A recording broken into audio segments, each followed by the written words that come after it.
শিখব graphic design করতে গেলে সর্বপ্রথম যে সফটওয়্যারটি সবচেয়ে বেশি লাগে সেটা হচ্ছে অ্যাডোবি ইলাস্ট্রেটর। তো চলুন অ্যাডোবি ইলাস্ট্রেটরের সফটওয়্যারের ইন্টারফেস সম্বন্ধে আমরা প্রথমে পরিচয় হই। দেখুন, এটা হচ্ছে অ্যাডোবি ইলাস্ট্রেটরের ইন্টারফেস। এই জায়গায় দেখুন লেখা আছে ক্রিয়েট নিউ, এই জায়গায় ওপেন। তো ধরেন আমরা একটা ছবি আর্ট করব, প্রথমে আমাদের কি লাগবে? একটা আর্টবোর্ড। আমরা লেখালেখি করব, তাহলে আমরা কি লাগবে? খাতার একটি পেজ। তো সেই রকম ইলাস্ট্রেটরে কাজ করতে গেলে একটা পেজের প্রয়োজন হয়। এই পেজটা ক্রিয়েট করতে গেলে আমাদের ক্রিয়েট নিউ ক্লিক করতে হবে। ধরুন আপনি একটা আর্ট করছেন আগে বা একটা লেখালেখি করছেন আগে, সেটাকে যদি আপনি ওপেন করতে চান তাহলে ওপেনে ক্লিক করবেন। তো যেহেতু আমরা নতুন, আমরা কোনো কিছু আর্ট করি নাই বা লেখালেখিও করি নাই, সেই কারণে আমরা প্রথমে ক্রিয়েট নিউ ক্লিক করব। দেখুন, ক্রিয়েট নিউ ক্লিক করার পরে আমাদের সামনে আরেকটা ইন্টারফেস আসছে, recent, save, mobile, web, print, film and video, art and illustration. এগুলো আবার কি? রিসেন্ট, আমরা যে রিসেন্ট যেগুলো কাজ করছি সেগুলো হলো রিসেন্ট। সেভ, মোবাইলের জন্য কাজ করলো মোবাইল, ওয়েবের জন্য কাজ করলো ওয়েব, প্রিন্টের জন্য কাজ করলো প্রিন্ট। তো আমরা এত কিছু নিয়ে ভাবছি না। দেখুন এই জায়গায় লেখা আছে প্রিসেট ডিটেইল, অর্থাৎ আপনি যে কাজটি করবেন, ধরেন আপনি লোগো ডিজাইন নিয়ে কাজ করছেন, তো আমি লোগো ডিজাইন নিয়ে কাজ করব। তো আমরা লিখলাম লোগো ডিজাইন। এই জায়গায় আছে ওয়েট, অর্থাৎ আপনি যে পৃষ্ঠা বা যে আর্টবোর্ড নিয়ে কাজ করবেন তার ওয়েট বা হাইট, অর্থাৎ দৈর্ঘ্য কত, প্রস্থ কত। তো ওয়েট আমরা ধরুন ওয়েট আমরা 1080x1080 নিয়ে কাজ করব। এদিকে খেয়াল করুন, এই জায়গায় আছে পিক্সেল। এর ভিতরে অনেকগুলো অপশন আছে, পিক্সেল, পয়েন্ট, পিকাস, ইঞ্চি, মিটার, সেন্টিমিটার।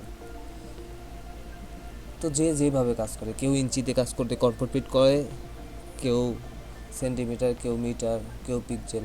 তো আমি রিকমেন্ড করব পিক্সেল। তারপর এই জায়গায় আরেকটা জিনিস খেয়াল করুন, অ্যাডভান্স অপশন। তো অ্যাডভান্স অপশনের মধ্যে 8GB কালার, সিএমওয়াইকে কালার। তা আমরা যদি কোনো ওয়েবের জন্য কাজ করি অবশ্যই আমরা 8GB কালার নিয়ে কাজ করব, আর যদি প্রিন্টের জন্য কাজ করি অবশ্যই আমরা সিএমওয়াইকে কালার নিয়ে কাজ করব। তো আমি 8GB রেখে দিলাম। আর 8GB রাখলে আপনারা 72 PPI রাখবেন। আর যদি সিএমওয়াইকে নিয়ে কাজ করেন, এই সিএমওয়াইকে নিয়ে কাজ করেন, তাহলে আপনারা 300 PPI রাখবেন। ওকে, আর সবগুলো অপশন যেমন আছে তেমনই থাক। তো ক্রিয়েট। দেখুন আমরা যে বোর্ডের উপর কাজ করব এলোমেলো হয়ে আছে, যদি এরকম থাকে তাহলে আপনারা কিবোর্ডের কন্ট্রোল চাপ দিয়ে ধরে 0 চাপবেন। ওকে, তাহলে আপনাদের আর্টবোর্ডটা পারফেক্ট পজিশনে সেট হয়ে যাবে। এইবার খেয়াল করুন, আমাদের এই জায়গায় হলো টুল বার, এটাকে বলে মেনু বার। এটা প্যানেল, এটা হচ্ছে ক্যানভাস। একটা আর্টিস্ট যখন আঁকাআঁকি করে কী নিয়ে আঁকা করে, ধরেন ব্রাশ বা বিভিন্ন টুলস নিয়ে আঁকাআঁকি করে। কার উপরে আঁকাআঁকি করে? ক্যানভাসের উপরে। তারপরে দেখুন এই জায়গায় বিভিন্ন ধরনের প্যানেল আছে, ধরেন কালার প্যানেল, অনেক ধরনের প্যানেল আছে। তো আমরা সব কিছুই জানবো, ধৈর্য ধরে থাকুন আমাদের সাথে। এটা হচ্ছে অপশন বার। দেখুন একটা অপশনের ভিতর অনেকগুলো সাব অপশন আছে, অনেকগুলো সাব অপশন। এখন দেখুন আমাদের এই সাইডে প্যানেল বলে অনেক প্যানেল আছে, ধরুন এই প্যানেলটা আমাদের এই জায়গা থেকে চলে গেছে, অনেক ক্ষেত্রে এলোমেলো হয়ে যায়। তো এই প্যানেলগুলো ধরেন আমাদের অনেকগুলো প্যানেল নাই বা পাচ্ছি না, এলোমেলো হয়ে গেছে, নতুন হিসেবে কাজ করতে গেলে আপনাদের এলোমেলো হবে, এটা স্বাভাবিক। তো আপনারা দেখুন এই জায়গায় লেখা আছে এসেনশিয়াল ক্লাসিক, এই জায়গায় ড্রপ ডাউন বাটনটাতে ক্লিক করবেন, রিসেট এসেনশিয়াল। তারপর কি করবেন, আপনাদের এই যে তীরের মতো একটা কোণা আছে, এই কোণাতে ক্লিক করবেন, দেখুন আপনাদের এই যে কালার প্যানেল, বিভিন্ন প্যানেল চলে আসছে। আর এটা যেহেতু এখন আমাদের প্রয়োজন নাই, আমরা একটু ভিতরে ঢুকিয়ে দিচ্ছি। তো আমাদের কাজ করার মতো একটা কি ক্যানভাস তৈরি হয়েছে। ধরুন আমি এই যে আঁকানি করতেছি, ব্রাশ, তারপরে টাইপ করার জন্য টাইপ টুল। তো সর্বপ্রথম আপনাদের যে কাজটি করতে হবে, আমি এটা একটু ডিলিট করে দিচ্ছি। সর্বপ্রথম আপনাদের যে কাজটি করতে হবে, প্রপারভাবে এই কয়টি টুল, প্রথম ক্লাসের পরে আপনাদের হোমওয়ার্ক এই কয়টি টুল নিয়ে কাজ করবে। এই কয়টি টুলের নামগুলো মুখস্থ করবে। হয়তো একদিনে পারবেন না, প্রতিদিন 2টা 3টা এইভাবে টুলগুলো মুখস্থ করবেন। এখন মুখস্থ করবেন কীভাবে, নাম আমি জানি না কেমনে। আপনার মাউসের কার্সরটা প্রত্যেকটা টুলের উপর রাখবেন, দেখবেন প্রত্যেকটা টুলের নাম নিচে লেখা হয়েছে। দেখেন এটা ডাইরেক্ট সিলেকশন টুল, এটা সিলেকশন টুল, এটা magic wand tool, lasso tool, pen tool, curvature tool. এরকমভাবে আপনারা প্রত্যেকটা টুলের নাম প্রপারভাবে মুখস্থ করার চেষ্টা করবেন। এটা সুবিধা কি, আপনি ধরেন অ্যাডভান্সভাবে শিখতে যাচ্ছেন, অনেকগুলো ইউটিউবে টিউটোরিয়াল দেখবেন যেগুলোতে কোনো সাউন্ড নাই, মুখে বলতেছে না। তো তখন তারা একটা ডিজাইন করতে গেলে, অ্যাডভান্স লেভেলে কোনো ডিজাইন করতে গেলে, যেগুলো ভিডিওতে সাউন্ড নাই, যেমন ইংলিশ কন্টেন্টে বেশি সাউন্ড থাকে না, তো আপনাদের মাউসের কার্সরটা কোন টুলের উপরে যাচ্ছে, আপনি কিন্তু যখন নাম মুখস্থ করবেন তখন আপনি বুঝতে পারবেন যে এই টুলের পর এই টুল, এই অপশনের পর এই অপশন দিয়ে তারা কাজ করতেছে। সুতরাং আপনাদের মুখে বলার কোনো প্রয়োজন নাই, আপনারা মাউসের কার্সর নড়াচড়া করলেই তখন বুঝতে পারবেন। তো আপনারা তো বুঝতে পারছেন যে টুলের নামগুলো মুখস্থ করার কী উপকারিতা। যখন আপনারা কাজ করবেন, হয়তো এখন বুঝতে পারবেন না, যখন কাজ করবেন তখন বুঝতে পারবেন। তো আসুন দেখি এই টুলের আন্ডারে, সবগুলো টুলের আন্ডারে দেখুন, কিছু কিছু টুলের আন্ডারে এই যে কোনায় একটা ড্রপ ডাউন বাটন আছে। তো এটাতে মাউসের রাইট ক্লিক করুন, দেখুন অনেকগুলো সাব টুল আসছে। ধরেন এটাতে নাই, পেন টুলে আছে, then pen tool, add anchor point tool, delete anchor point tool, এইভাবে যেগুলো টুলসের নিচে ড্রপ ডাউন বাটন আছে সবগুলো ক্লিক করে করে দেখবেন। আর মূলত প্রাথমিক যে টুলগুলো দেওয়া আছে সামনে, সেই টুলের নামগুলো প্রপারভাবে প্রথম ক্লাসের পরেই এটা মুখস্থ করবেন।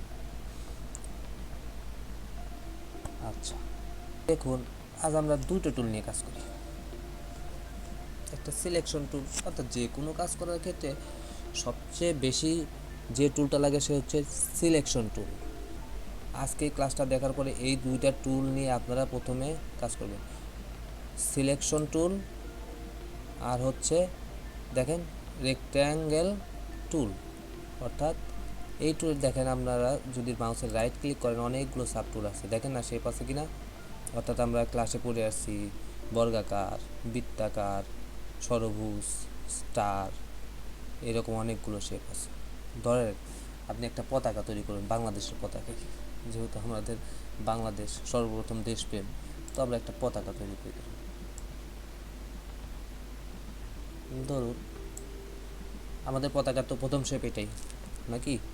তো কালার, আমাদের কি কালার পতাকার, গ্রিন দিলাম, গ্রিন কালারটা এই জায়গা থেকে কালার পিক করলাম, কালারে ক্লিক করলেই কালার পিক হয়ে যাবে। তারপরে আমাদের কোন শেপটা লাগবে, অবশ্যই বৃত্তাকার। তো আমরা একটা বৃত্ত আঁকলাম, ঠিক আছে। তো এই বৃত্তটা আমরা এর ভিতরে অ্যালাইন করলাম, বর্গের ভিতরে অ্যালাইন করলাম। এখন এটারও একটা কালার দিয়ে দিলাম। দেখুন তো বাংলাদেশের পতাকা হয়েছে কিনা। এখন বলবেন যে ভাই তো করে ফেললো, আমরা তো কিছুই বুঝলাম না। তো অধৈর্য হওয়ার কিছু নাই, আস্তে আস্তে সবই বুঝবেন। তো এইরকমভাবে আপনারা প্রত্যেকটা শেপ নিয়ে কিছু কিছু, এই যে পতাকা, আজকে পতাকা তৈরি করলেন, কালকে আর অন্য একটা শেপ তৈরি করবেন। তো আমরা প্রথম ক্লাসে কী শিখবো? সিলেকশন টুল আর রেক্ট্যাঙ্গেল টুল, অর্থাৎ এলিপস টুল, রেক্ট্যাঙ্গেল টুল, পলিগনাল টুল, এই টুলবারের ভিতরেই আছে। ড্রপ ডাউন করবেন, রাইট ক্লিক, মাউসের রাইট ক্লিক করবেন, সবগুলো টুল পেয়ে যাবেন। আচ্ছা, এখন কিন্তু আমরা সিলেকশন টুল বা রেক্ট্যাঙ্গেল টুল এগুলো বিস্তারিত আলোচনা করিনি, এটা হচ্ছে প্রাথমিক একটা আলোচনা। এখন একটু আমরা বলি, যে কোনো টুল নিয়েই কাজ করুন না কেন, যে কোনো টুল, ধরেন আমরা এই এলিপস টুল অর্থাৎ বৃত্তাকার টুলটা নিয়ে কাজ করতেছি। এই টুলের কাজ করার পরে যদি আপনি পরবর্তী টুলে যেতে হয়, তাহলে প্রথমেই আপনাকে সিলেকশন টুল ক্লিক করতে হবে, তারপরে একটা ফাঁকে ক্লিক করতে হবে, তারপরে আপনি অন্য একটা টুলে যাবেন, তারপরে অন্য একটা টুলে যাবেন। এখন আমি যদি সিলেকশন টুলে না যাই, দেখুন আমি এই জায়গায় ক্লিক করব, আর একটা অপশন আসছে, আপনার এলোমেলো হয়ে যাবে। তো যে কোনো টুলে কাজ করার সময় এক টুল থেকে যদি আর এক টুলে যেতে হয়, তাহলে প্রথমে সিলেকশন টুলে যাবেন, তারপরে ফাঁকা ক্লিক করবেন, তারপরে আর একটা টুলের কাজ করবেন। ক্লিয়ার? তো ক্লাসের সময় আর বাড়াচ্ছি না, আমরা অল্প অল্প করে এগোবো, কিন্তু প্রপারভাবে শিখব, বিস্তারিত শিখব। আমার আমার ভিতরে যতটুকু শিক্ষা আছে, আমি চাইবো আপনাদেরকে সব কিছু শেখানোর জন্য। তারপরেও যদি আপনাদের কিছু শেখার ইচ্ছা থাকে বা শেখার আগ্রহ থাকে, অ্যাডভান্স লেভেল, যে কোনো সমস্যা, যে কোনো সময় যে কোনো সমস্যায় পড়লে আমাদের কমেন্ট করবেন। আমি চাপাবাজি করতেছি না, আমি প্রত্যেকটা কমেন্টের উত্তর দেব এবং সকল সমস্যার সমাধান করার চেষ্টা করব। আমি চাই আমি যেভাবে শিখেছি আপনাদেরকেও সেভাবে শেখানোর জন্য। দেখুন আমাদের বাংলাদেশে বেকারত্বের সংখ্যা অনেক বেশি, আর বাংলাদেশে জবের অপরচুনিটি তেমন নাই। তো সুতরাং আমাদের বর্তমান যুগে, বর্তমান সময়ের সাথে তাল মিলিয়ে চলতে গেলে অবশ্যই অনলাইন বেস কাজ করতে হবে। আর অনলাইন বেস কাজ করতে গেলে গ্রাফিক ডিজাইনের কোনো তুলনা নাই। এখন বলবেন যে ভাই, অনেকে জানেন হয়তো যে আমি অ্যাডোবি ইলাস্ট্রেটর দিয়ে কেন কাজ করব, ফটোশপ তো আছে। তো অ্যাডোবি ইলাস্ট্রেটর ফটোশপের মধ্যে পার্থক্যটা কি? অ্যাডোবি ইলাস্ট্রেটর হচ্ছে ভেক্টর বেস একটা সফটওয়্যার, আর ফটোশপ হচ্ছে রাস্টার বেস। অর্থাৎ প্রিন্টের জন্য আমরা যে কাজগুলো করি সেগুলো অ্যাডোবি ইলাস্ট্রেটরে, আর আমরা অন্যান্য সোশ্যাল মিডিয়ার জন্য যেগুলো কাজ করি সেগুলো ফটোশপে। এখন বলবেন যে অ্যাডোবি ইলাস্ট্রেটরে কি ওয়েবের জন্য, অর্থাৎ ডিজিটাল কোনো সাইটে কাজ করা যায় না, শুধু প্রিন্টের জন্য করা যায় না? অ্যাডোবি ইলাস্ট্রেটরে সবগুলো করা যায়। যেমন আমরা যখন আপনার 8 কমপ্লিট করার পর 9 উঠছি, তখন কি আমাদের সেকশন ভাগ হয়ে গেছে, সায়েন্স, আর্টস, কমার্স। সায়েন্সে যারা পড়াশোনা করে তারা পরবর্তী 3 উঠলে তারা ইচ্ছা করলে কমার্স নিতে পারে, কিন্তু যারা কমার্সে পড়ে তারা কি ইচ্ছা করলে সায়েন্স নিতে পারবে? পারবে না। তো অ্যাডোবি ইলাস্ট্রেটর সফটওয়্যারটা এমনই একটা সফটওয়্যার যেটা দিয়ে আপনারা প্রিন্টও করতে পারবেন, ওয়েবও করতে পারবেন। তবে অ্যাডোবি ইলাস্ট্রেটর, অ্যাডোবি ফটোশপ একই ধরনের সফটওয়্যার। এটা শিখলে, অ্যাডোবি ইলাস্ট্রেটর যদি শেখেন, আপনারা ফটোশপ অতি সহজে শিখতে পারবেন। দেখুন পার্থক্যটা কি, ভেক্টর আর রাস্টারের মধ্যে পার্থক্য কী? কারণ আমি একটা কথা বলছি ভেক্টর রাস্টার, আপনারা অনেকে বলছেন ভেক্টর আর রাস্টার কি। দেখুন আমি এই শেপটা যখন জুম করব, খেয়াল করুন আমি এই সবটা যখন জুম করব, দেখুন আপনারা কোনো পরিবর্তন দেখতে পাচ্ছেন কিনা? কোনো পরিবর্তন নাই, ফাটা ফেটে যাওয়া। দেখেন আমরা যদি ওই স্টুডিওতে ছবি উঠছি, ছবি ওঠার পরে একটু যদি বড় করা হয় বা যে কোনো একটা ছবি বড় করা হয়, এই যে ফাটা ফাটা একটা সাইন আসে। তো অ্যাডোবি ইলাস্ট্রেটরের বিশেষত্ব হচ্ছে আপনার শেপটা যতই বড় করেন বা কোনো টেক্সট বা কোনো কিছু বা আর্ট যত বড় করেন, আপনার এই ধরনের কোনো শেপ ফেটে যাবে না। এখন আমরা আসি ফটোশপে।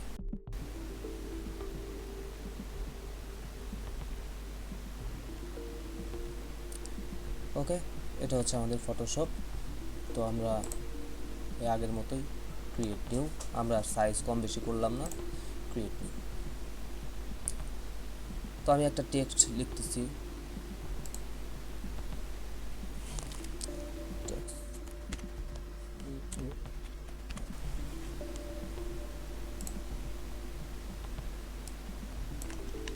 এটাকে জুম করি, দেখেন তো অ্যাডোবি ইলাস্ট্রেটরে কি এরকম হয়েছিল? এরকম ফাটা ফাটা কোনো বা ছবির প্রপোর্শনটা নষ্ট হয়ে যাওয়া, এরকম কিছু হয়েছিল না। ফটোশপে এই প্রবলেমটা হয়। ফটোশপে আমরা বেশিরভাগ ক্ষেত্রে ফটো এডিট অনেক কাজ করা যায়, আমি এটা বলবো না যে কী করা যায়, তবে এটাই হচ্ছে অ্যাডোবি ইলাস্ট্রেটর আর ফটোশপের মধ্যে পার্থক্য। আপনার যে শেপই নেন না কেন, অ্যাডোবি ইলাস্ট্রেটরে যত বড়ই করেন না কেন, যেমন বিলবোর্ড বা 1000 মাইল সমান বড় একটা বিলবোর্ড, বিশাল বিলবোর্ড, তো আপনারা যে বিলবোর্ডই করেন না, যে যত বড় করুন না কেন ছবিটাকে বা যে কোনো টেক্সটকে, আপনার ফেটে যাবে না। কিন্তু ফটোশপে কাজ করলে আপনার টেক্সট বা ফটো ফেটে যাওয়ার সম্ভাবনাটা থাকে।